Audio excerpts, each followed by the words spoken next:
Harry Potter and the Half-Blood Prince, Chapter 17, Sluggish Memory. Late in the afternoon, a few days after New Year, Harry, Ron, and Ginny lined up beside the kitchen fire to return to Hogwarts.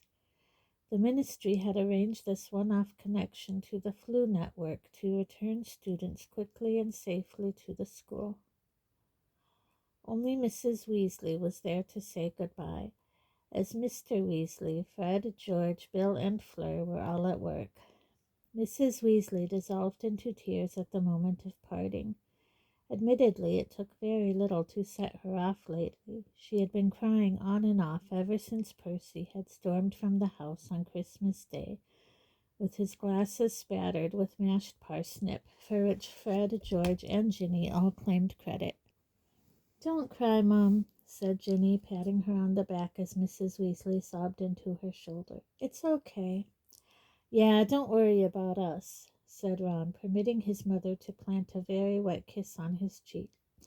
"Or about Percy. He's such a prat. It's not really a loss, is it?" Mrs. Weasley sobbed harder than ever as she enfolded Harry in her arms. "Promise me you'll look after yourself. Stay out of trouble." "I always do, Mrs. Weasley," said Harry. "I like a quiet life. You know me." She gave a watery chuckle and stood back. "Be good, then. All of you." Harry stepped into the emerald fire and shouted, "Hogwarts!" He had one last fleeting view of the Weasleys' kitchen, and Mrs. Weasley's tearful face before the flames engulfed him. Spinning very fast, he caught blurred images of other wizarding rooms, which were whipped out of sight before he could get a proper look. Then he was slowing down, finally stopping squarely in the fireplace in Professor McGonagall's office. She barely glanced up from her work as he clambered out over the grate. "Evening, Potter. Try not to get too much ash on the carpet." "No, Professor." Harry straightened his glasses and flattened his hair as Ron came spinning into view. When Ginny had arrived, all three of them trooped out of McGonagall's office and off towards Gryffindor Tower. Harry glanced out of the corridor windows as they passed. The sun was already sinking over grounds carpeted in deeper snow than had lain over the Burrow garden. In the distance he could see Hagrid feeding Buckbeak in front of his cabin. "Baubles," said Ron confidently when they reached the fat lady, who was looking rather paler than usual, and winced at his loud voice. "No," she said. "What do you mean, no?" "There is a new password," she said, "and please, don't shout." "But we've been away. How are we supposed to—" "Harry, Ginny!" Hermione was hurrying towards them, very pink-faced and wearing a cloak, hat, and gloves. "I got back a couple of hours ago. I've just been down to visit Hagrid and Witherwings," she said breathlessly. "Did you have a good Christmas?" "Yeah," said Ron at once. "Pretty eventful. Rufus Scrim—" "I've got something for you, Harry," said Hermione, neither looking at Ron nor giving any sign that she had heard him. "Oh, hang on. Password. Abstinence." "Precisely," said the fat lady in a feeble voice, and swung forward to reveal the portrait hole. "What's up with her?" asked Harry. "Overindulged over Christmas, apparently," said Hermione, rolling her eyes as she led the way into the packed common room. "She and her friend Violet drank their way through all the wine in that picture of drunk monks down by the Charms corridor. Anyway." She rummaged in her pocket for a moment, then pulled out a scroll of parchment with Dumbledore's writing on it. "Great," said Harry, unrolling it at once to discover that his next lesson with Dumbledore was scheduled for the following night. "I've got loads to tell him, and you. Let's sit down." But at that moment there was a loud squeal of "Wan! And Lavender Brown came hurtling out of nowhere and flung herself into Ron's arms. Several onlookers sniggered. Hermione gave a tinkling laugh and said, "There's a table over here. Coming, Ginny?" "No, thanks. I said I'd meet Dean, said Ginny, though Harry could not help noticing that she did not sound very enthusiastic. Leaving Ron and Lavender locked in a kind of vertical wrestling match, Harry led Hermione over to the spare table. So how was your Christmas? Oh, fine, she shrugged. Nothing special. How was it at Wanwan's? I'll tell you in a minute, said Harry. Look, Hermione, can't you? No, I can't, she said flatly, so don't even ask. I thought maybe, over Christmas. It was the fat lady who drank a vat of 500-year-old wine, Harry, not me. So what was this important news you wanted to tell me? She looked too fierce to argue with at that moment, so Harry dropped the subject of Ron and recounted all that he had overheard between Malfoy and Snape. When he had finished, Hermione sat in thought for a moment and then said, Don't you think he was pretending to offer help so he could trick Malfoy into telling him what he's doing? Well, yes, said Hermione. Ron's dad and Lupin think so, said Harry grudgingly.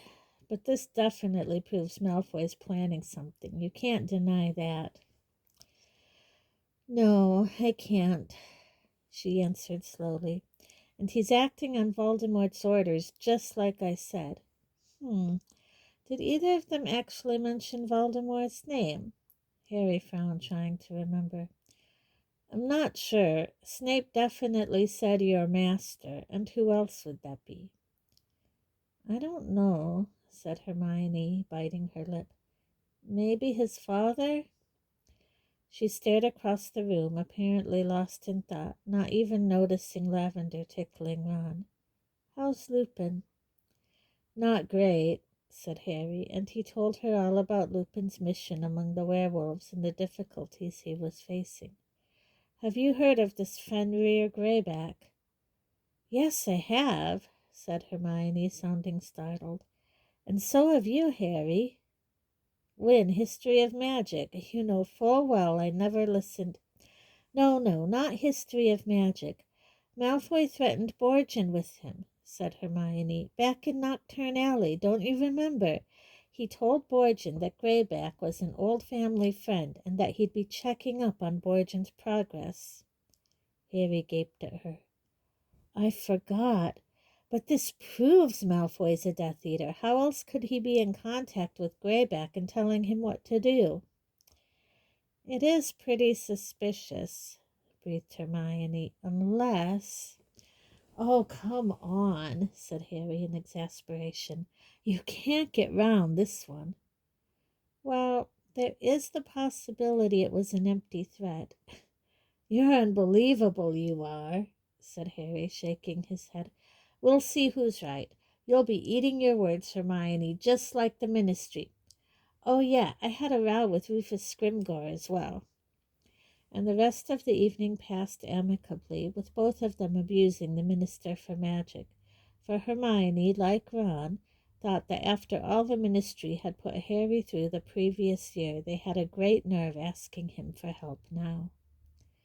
The new term started next morning with a pleasant surprise for the sixth years. A large sign had been pinned to the common room notice boards overnight.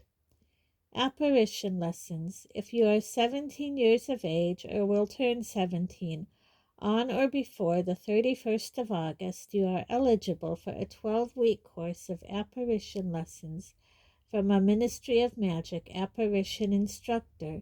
Please sign below if you would like to participate. Cost 12 galleons. Harry and Ron joined the crowd that was jostling around the notice and taking it in turns to write their names underneath. Ron was just taking out his quill to sign after Hermione when Lavender crept up behind him, slipped her hands over his eyes and shrilled, Guess who won one? Harry turned to see Hermione stalking off. He caught up with her, having no wish to stay behind with Ron and Lavender, but to his surprise Ron caught them up only a little way beyond the portrait hole, his ears bright red and his expression disgruntled. Without a word, Hermione sped up to walk with Neville. So, apparition, said Ron, his tone making it perfectly plain that Harry was not to mention what had just happened. Should be a laugh, eh? I don't know, said Harry. Maybe it's better when you do it yourself. I didn't enjoy it much when Dumbledore took me along for the ride. I forgot you'd already done it. I'd better pass my test first time, said Ron, looking anxious. Fred and George did. Charlie failed, though, didn't he? Yeah, but Charlie's bigger than me. Ron held his arms out from his body as though he were a gorilla. So Fred and George didn't go on about it much. Not to his face, anyway. When can we take the actual test? Soon as we're 17. There's only March for me. Yeah, but you wouldn't be able to apparate in here, not in the castle. Not the point, is it? Everyone would know I could apparate if I wanted. Ron was not the only one to be excited at the prospect of apparition. All that day there was much talk about the forthcoming lessons. A great deal of store was set by being able to vanish and reappear at will. How cool would it be if we could just... Seamus clicked his fingers to indicate disappearance. Me cousin Fergus does it just to annoy me. You wait till I can do it back. He'll never have another peaceful moment. Lost in visions of this happy prospect, he flicked his wand a little too enthusiastically, so that instead of producing the fountain of pure water that was the object of that day's charms lesson, he let out a hose-like jet that ricocheted off the ceiling and knocked Professor Flitwick flat on his face. Harry's already apparated, Ron told a slightly abashed Seamus after Professor Flitwick had dried himself off with the wave of his wand and set Seamus' lines. I am a wizard, not a baboon brandishing a stick. Someone took him. Side-along apparition, you know. Whoa, whispered Seamus, and he, Dan, and Neville put their heads a little closer to hear what apparition felt like. For the rest of the day, Harry was besieged with requests from the other sixth years to describe the sensation of apparition. All of them seemed awed rather than put off when he told them how uncomfortable it was, and he was still answering detailed questions at 10 to 8 that evening, when he was forced to lie and say that he needed to return a book to the library, so as to escape in time for his lesson with Dumbledore. The lamps in Dumbledore's office were lit. The portraits of previous headmasters were snoring gently in their frames, and the pensieve was ready upon the desk once more. Dumbledore's hands lay either side of it, the right one as blackened and burned-looking as ever. It did not seem to have healed at all, and Harry wondered, for perhaps the 100th time, what had caused such a distinctive injury, but did not ask. Dumbledore had said that he would know eventually, and there was, in any case, another subject he wanted to discuss. But before Harry could say anything about Snape and Malfoy, Dumbledore spoke. I hear that you met the Minister for Magic over Christmas. Yes, said Harry. He's not very happy with me. No, sighed Dumbledore. He is not very happy with me either. We must try not to sink beneath our anguish, Harry, but battle on. Harry grinned. He wanted me to tell the wizarding community that the Ministry's doing a wonderful job. Dumbledore smiled. It was Fudge's idea originally, you know, during his last days in office, when he was trying desperately to cling to his post. He sought a meeting with you, hoping that you would give him your support. After everything Fudge did last year? Said Harry angrily. After Umbridge? I told Cornelius there was no chance of it, but the idea did not die when he left office. Within hours of Scrimgeour's appointment we met, and he demanded that I arrange a meeting with you.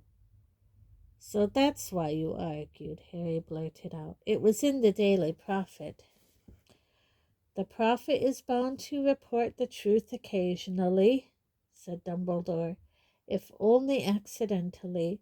Yes, that was why we argued. Well, it appears that Rufus found a way to corner you at last. He accused me of being Dumbledore's man through and through. How very rude of him. I told him I was. Dumbledore opened his mouth to speak and then closed it again. Behind Harry, Fawkes the Phoenix let out a low, soft, musical cry.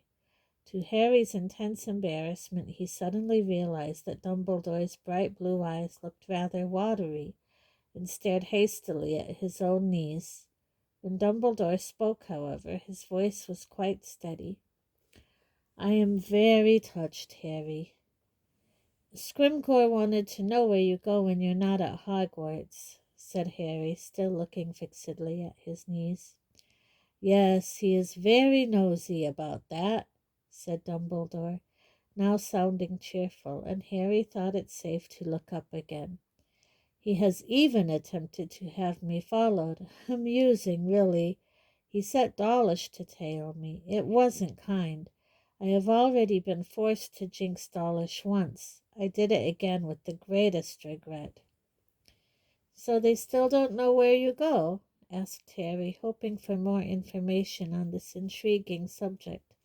But Dumbledore merely smiled over the top of his half-moon spectacles. No, they don't, and the time is not quite right for you to know either. Now, I suggest we press on, unless there's anything else. There is actually, sir, said Harry. It's about Malfoy and Snape. Professor Snape, Harry. Yes, sir. I overheard them during Professor Slughorn's party. Well, I followed them, actually. Dumbledore listened to Harry's story with an impassive face. When Harry had finished, he did not speak for a few moments, then said, Thank you for telling me this, Harry, but I suggest that you put it out of your mind. I do not think that it is of great importance. Not of great importance, repeated Harry incredulously. Professor, did you understand? Yes, Harry. Blessed as I am with extraordinary brain power, I understood everything you told me, said Dumbledore a little sharply. I think you might even consider the possibility that I understood more than you did. Again, I am glad that you have confided in me, but let me reassure you that you have not told me anything that causes me disquiet. Harry sat in seething silence, glaring at Dumbledore. What was going on? Did this mean that Dumbledore had indeed ordered Snape to find out what Malfoy was doing, in which case he had already heard everything Harry had just told him from Snape? Or was he really worried by what he had heard, but pretending not to be? So, sir, said Harry in what he hoped was a polite, calm voice, you definitely still trust...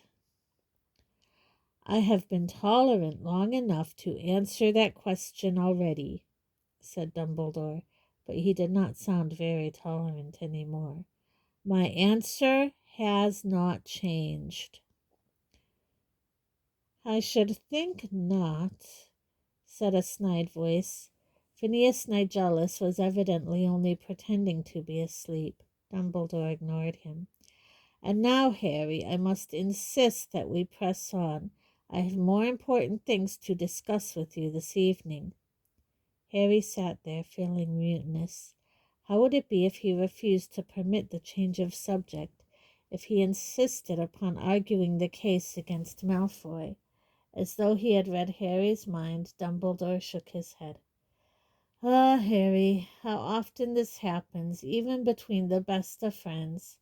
Each of us believes that what he has to say is much more important than anything the other might contribute. I don't think what you've got to say is unimportant, sir, said Harry stiffly. Well, you are quite right, because it is not, said Dumbledore briskly.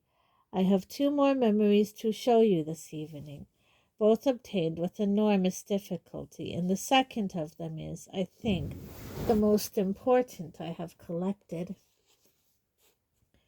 Harry did not say anything to this. He still felt angry at the reception his confidences had received, but could not see what was to be gained by arguing further.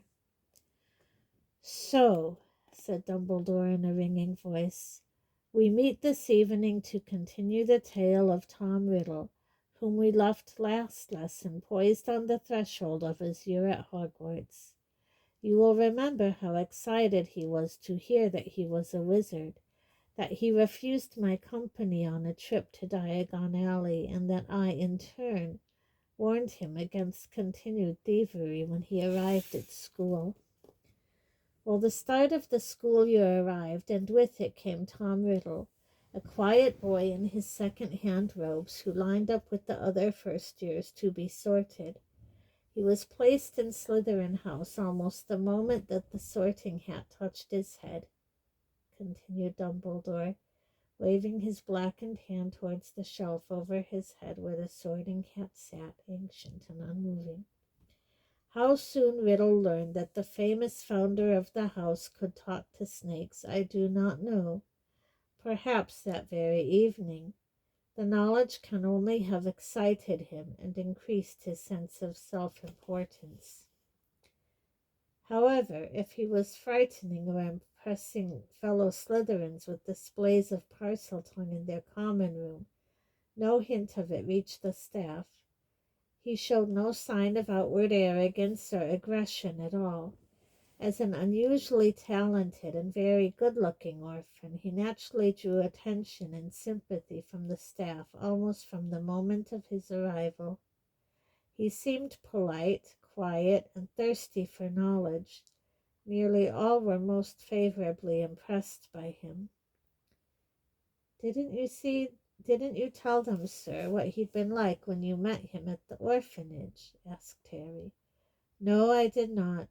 Though he had been shown no hint of remorse, it was possible that he felt sorry for how he had behaved before, and was resolved to turn over a fresh leaf. I chose to give him that chance." Dumbledore paused and looked inquiringly at Harry, who had opened his mouth to speak. Here again was Dumbledore's tendency to trust people in spite of overwhelming evidence that they did not deserve it. But then Harry remembered something. "But you didn't really trust him, sir, did you? He told me, the Riddle who came out of that diary, and said, 'Dumbledore never seemed to like me as much as the other teachers did.'"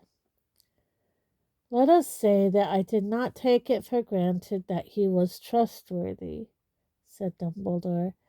"I had, as I have already indicated, resolved to keep a close eye upon him, and so I did. I cannot pretend that I gleaned a great deal from my observations at first. He was very guarded with me. He felt, I am sure, that in the thrill of discovering his true identity, he had told me a little too much. He was careful never to reveal as much again, but he could not take back what he had let slip in his excitement, nor what Mrs. Cole had confided in me. However, he had the sense never to try and charm me as he charmed so many of my colleagues. As he moved up the school, he gathered about him a group of dedicated friends. I call them that for want of a better term, although, as I have already indicated, Riddle undoubtedly felt no affection for any of them. This group had a kind of dark glamour within the castle. They were a motley collection, a mixture of the weak seeking protection, the ambitious seeking some shared glory, and the thuggish gravitating towards a leader who could show them more refined forms of cruelty. In other words, they were the forerunners of the Death Eaters, and indeed some of them became the first Death Eaters after leaving Hogwarts. Rigidly controlled by Riddle, they were never detected in open wrongdoing, although their 7 years at Hogwarts were marked by a number of nasty incidents to which they were never satisfactorily linked. the most serious of which was, of course, the opening of the Chamber of Secrets, which resulted in the death of a girl. As you know, Hagrid was wrongly accused of that crime. I have not been able to find many memories of Riddle at Hogwarts, said Dumbledore, placing his withered hand on the pensieve. Few who knew him then are prepared to talk about him. They are too terrified. What I know, I found out after he left Hogwarts, after much painstaking effort, after tracing those few who could be tricked into speaking, after searching old records and questioning Muggle and Wizard witnesses alike. Those whom I could persuade to talk told me that Riddle was obsessed with his parentage. This is understandable, of course. He had grown up in an orphanage and naturally wished to know how he came to be there. It seems that he searched in vain for some trace of Tom Riddle Sr. on the shields in the trophy room, on the list of prefects in the old school records, even in the books of wizarding history. Finally, he was forced to accept that his father had never set foot in Hogwarts. I believe that it was then that he dropped the name forever, assumed the identity of Lord Voldemort, and began his investigation into his previously despised mother's family, the woman whom, you will remember, he had thought could not be a witch if she had succumbed to the shameful human weakness of death. All he had to go upon was the single name Marvolo, which he knew from those who ran the orphanage had been his mother's father's name. Finally, after painstaking research through old books of wizarding families, he discovered the existence of Slytherin's surviving line. In the summer of his 16th year, he left the orphanage, to which he returned annually, and set off to find his gaunt relatives. And now, Harry, if you will stand. Dumbledore rose, and Harry saw that he was again holding a small crystal bottle swirling with pearly memory. I was very lucky to collect this, he said, as he poured the gleaming mass into the pensieve, as you will understand when we have experienced it. Shall we? Harry stepped up to the stone basin and bowed obediently until his face sank through the surface of the memory. He felt the familiar sensations of falling through nothingness, and then landed upon a dirty stone floor in almost total darkness. It took him several seconds to recognize the place, by which time Dumbledore had landed beside him. The Gaunt's house was now more indescribably filthy than anywhere Harry had ever seen. The ceiling was thick with cobwebs, the floor coated in grime. Mouldy and rotting food lay upon the table amidst a mass of crusted pots. The only light came from a single guttering candle placed at the feet of a man with hair and beard so overgrown Harry could see neither eyes nor mouth. He was slumped in an armchair by the fire, and Harry wondered for a moment whether he was dead. But then there came a loud knock on the door, and the man jerked awake, raising a wand in his right hand and a short knife in his left. The door creaked open. There on the threshold, holding an old-fashioned lamp, stood a boy Harry recognized at once. Tall, pale, dark-haired, and handsome, the teenage Voldemort. Voldemort's eyes moved slowly around the room and then found the man in the armchair. For the first few seconds they looked at each other. The man suggested he...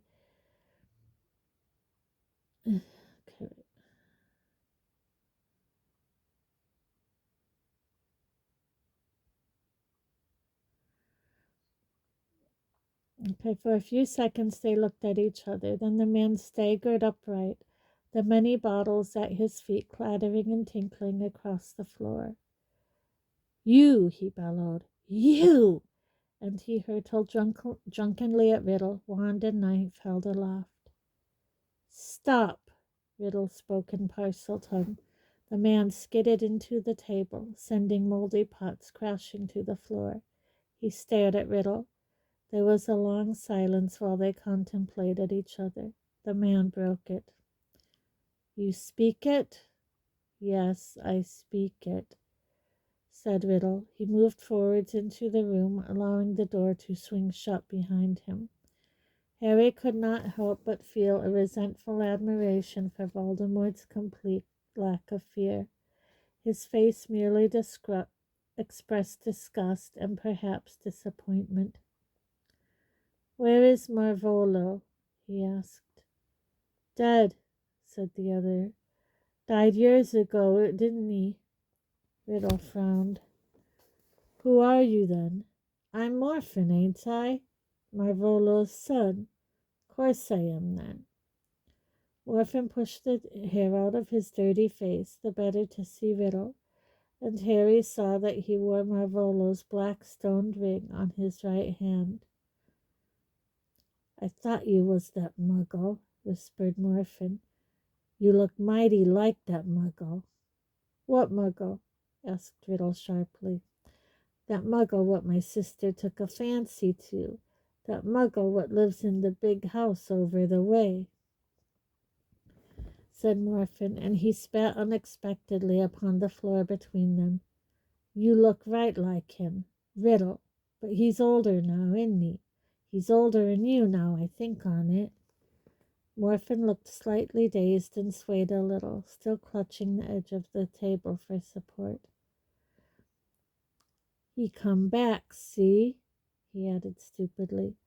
Voldemort was gazing at Morphin as though appraising his possibilities. Now he moved a little closer and said, "Riddle came back?"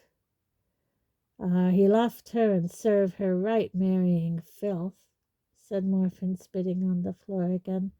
"Robbed us, mind, before she ran off. Where's the locket, eh? Where's Slytherin's locket?" Voldemort did not answer. Morphin was working himself into a rage again. He brandished his knife and shouted, "Dishonored us, she did, that little slut. And who are you coming here and asking questions about all that? It's over, isn't it? It's over." He looked away, staggering slightly, and Voldemort moved forwards. As he did so, an unnatural darkness fell, extinguishing Voldemort's lamp and Morphin's flame, extinguishing everything. Dumbledore's fingers closed tightly around Harry's arm, and they were soaring back into the present again. The soft golden light in Dumbledore's office seemed to dazzle Harry's eyes even after that impenetrable darkness. "Is that all?" said Harry at once. "Why did it go dark? What happened?" "Because Morphin could not remember anything from that point onwards," said Dumbledore, gesturing Harry back into his seat. "When he awoke next morning he was lying on the floor quite alone. Marvolo's ring had gone." Meanwhile, in the village of Little Hangleton, a maid was running along the high street, screaming that there were 3 bodies lying in the drawing room of the house. Tom Riddle Sr. and his mother and father. The Muggle authorities were perplexed. As far as I'm aware, they did not know to this day how the Riddles died, for the Avada Kedavra curse does not usually leave any signs of damage. The exception sits before me, Dumbledore added with a nod to Harry's scar. The Ministry, on the other hand, knew at once that this was a wizard murder. They also knew that a convicted Muggle-hater lived across the valley from the river house. A Muggle-hater who had already been imprisoned once for attacking one of the murdered people. So the Ministry called upon Morphin. They did not need to question him, to use veritaserum or legilimency. He admitted to the murder on the spot, giving details only the murderer would know. He was proud, he said, to have killed the Muggles, had been awaiting his chance all those years. He handed over his wand, which proved at once to have been used to kill the riddles, and he permitted himself to be led off to Azkaban without a fight. All that disturbed him was the fact that his father's ring had disappeared. "He'll kill me for losing it," he told his captors over and over again. "He'll kill me for losing his ring." After that, apparently, was all he ever said again. He lived out the remainder of his life in Azkaban, lamenting the loss of Marvolo's last heirloom, and is buried beside the prison alongside the other poor souls who have expired within its walls. "So Voldemort stole Morphin's wand and used it?" said Harry, sitting up straight. "That's right," said Dumbledore. "We have no memories to show us this, but I think we can be fairly sure what happened. Voldemort stupefied his uncle, took his wand, and proceeded across the valley to the big house over the way. There he murdered the Muggle man who had abandoned his witch mother, and for good measure his Muggle grandparents, thus obliterating the last of the untrustworthy Riddle line, and revenging himself upon the father who never wanted him. Then he returned to the Gaunt hovel, performed the complex bit of magic that would implant a false memory in his uncle's mind, laid Morphin's wand beside its unconscious owner, pocketed the ancient ring he wore, and departed." "And Morphin never realized he hadn't done it?" "Never," said Dumbledore. "He gave, as I say, a full and boastful confession." "But he had this real memory in him all the time." "Yes, but it took a great deal of skilled legilimency to coax it out of him," said Dumbledore. "And why should anybody delve further into Morphin's mind when he had already confessed to the crime? However, I was able to secure a visit to Morphin in the last weeks of his life, by which time I was attempting to discover as much as I could about Voldemort's past. I extracted this memory with difficulty. When I saw what it contained, I attempted to use it to secure Morphin's release from Azkaban. Before the Ministry reached their decision, however, Morphin had died." "But how come the Ministry didn't realize that Voldemort had done all that to Morphin?" Harry asked angrily. "He was underage at the time, wasn't he? I thought they could detect underage magic." "You are quite right. They can detect magic, but not the perpetrator.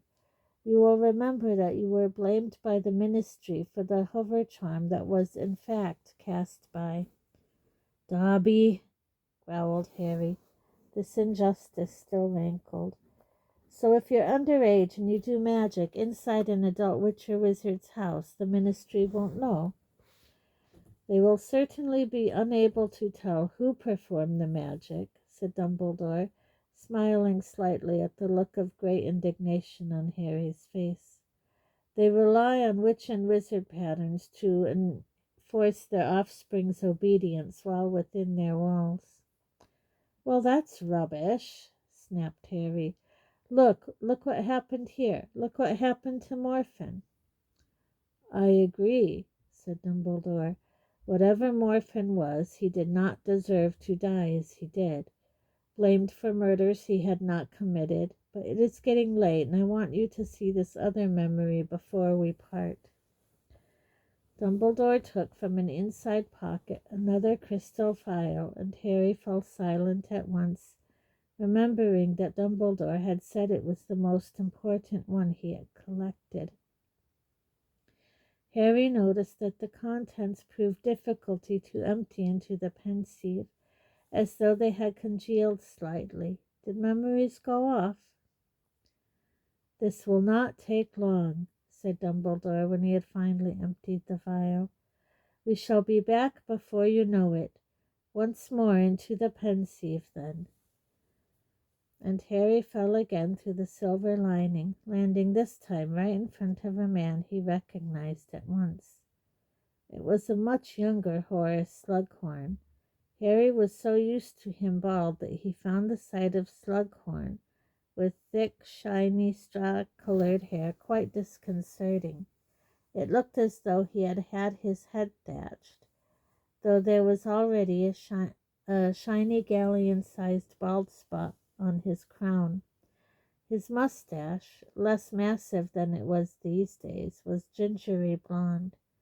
He was not quite as rotund as the Slughorn He was not quite as rotund as the Slughorn Harry knew, though the golden buttons on his richly embroidered waistcoat were taking a fair amount of strain. His little feet resting upon a velvet buffet, he was sitting well back in a comfortable winged armchair, one hand grasping a small glass of wine, the other searching through a box of crystallized pineapple. Harry looked around as Dumbledore appeared beside him and saw that they were standing in Slughorn's office. Half a dozen boys were sitting around Slughorn, all on harder or lower seats than his, and all in their mid-teens. Harry recognized Riddle at once. His was the most handsome face, and he looked the most relaxed of all the boys. His right hand lay negligently upon the arm of his chair. With the jolt, Harry saw that he was wearing Marvolo's gold and black ring. He had already killed his father. "Sir, is it true that Professor Merrythought is retiring?" Riddle asked. Tom, if I knew I couldn't tell you," said Slughorn, wagging a reproving, sugar-covered finger at Riddle, though ruining the effect slightly by winking. "I must say, I'd like to know where you get your information, boy. More knowledgeable than half the staff you are." Riddle smiled. The other boys laughed and cast him admiring looks. "What with your uncanny ability to know things you shouldn't, and your careful flattery of the people who matter. Thank you for the pineapple, by the way. You're quite right. It is my favorite." As several of the boys tittered, something very odd happened. The whole room was suddenly filled with a thick white fog, so that Harry could see nothing but the face of Dumbledore, who was standing beside him. Then Slughorn's voice rang out through the mist, unnaturally loud. "You'll go wrong, boy. Mark my words." The fog cleared as suddenly as it had appeared, and yet nobody made any allusion to it, nor did anybody look as though anything unusual had just happened. Bewildered, Harry looked around at a small golden clock standing upon Slughorn's desk that chimed 11 o'clock. "Goodness gracious, is that the time?" said Slughorn. "You'd better get going, boys, or we'll all be in trouble. Lestrange, I want your essay by tomorrow, or it's detention. Same goes for you, Avery."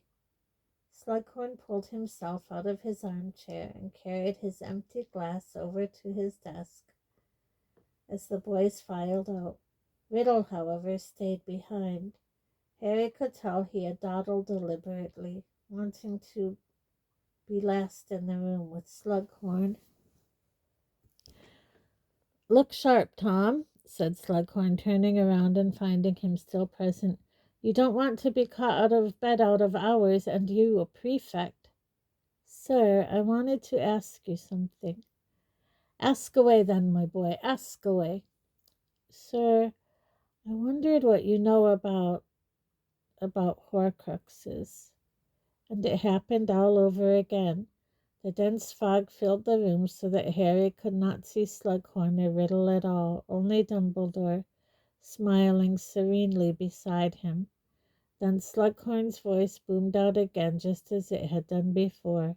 "I don't know anything about Horcruxes, and I wouldn't tell you if I did. Now get out of here at once, and don't let me catch you mentioning them again." "Well, that's that," said Dumbledore placidly beside Harry. "Time to go." And Harry's feet left the floor to fall seconds later back onto the rug in front of Dumbledore's desk. "That's all there is?" said Harry blankly. Dumbledore had said that this was the most important memory of all, but he could not see what was so significant about it. Admittedly, the fog and the fact that nobody seemed to have noticed it was odd, but other than that, nothing seemed to have happened except that Riddle had asked a question and failed to get an answer. "As you might have noticed," said Dumbledore, reseating himself behind his desk, "that memory has been tampered with." "Tampered with?" repeated Harry, sitting back down too. "Certainly," said Dumbledore. "Professor Slughorn has meddled with his own recollections." "But why would he do that?" "Because I think he is ashamed of what he remembers," said Dumbledore. "He has tried to rework the memory to show himself in a better light, obliterating those parts which he does not wish me to see. It is, as you will have noticed, very crudely done, and that is all to the good, for it shows that the true memory is still there, beneath the alterations. And so for the first time I am giving you homework, Harry. It will be your job to persuade Professor Slughorn to divulge the real memory, which will undoubtedly be our most crucial piece of information of all." Harry stared at him. "But surely, sir," he said, keeping his voice as respectful as possible, "you don't need me. You could use legilimency or veritaserum." "Professor Slughorn is an extremely capable wizard who will be expecting both," said Dumbledore. "He is much more accomplished at occlumency than poor Morphin Grant, and I would be astonished if he has not carried an antidote to veritaserum with him ever since I coerced him into giving me this travesty of a recollection. No, I think it would be foolish to attempt to wrest the truth from Professor Slughorn by force, and might do much more harm than good. I do not wish him to leave Hogwarts. However, he has his weaknesses, like the rest of us, and I believe that you are the one person who might be able to penetrate his defenses. It is most important that we secure the true memory, Harry. How important we will only know when we have seen the real thing. So good luck, and good night." A little taken aback by the abrupt dismissal, Harry got to his feet quickly. "Good night, sir." As he closed the study door behind him, he distinctly heard Phineas Nigellus say, "I can't see why the boy should be able to do it better than you, Dumbledore." "I wouldn't expect you to, Phineas," replied Dumbledore, and Fawkes gave another low musical cry.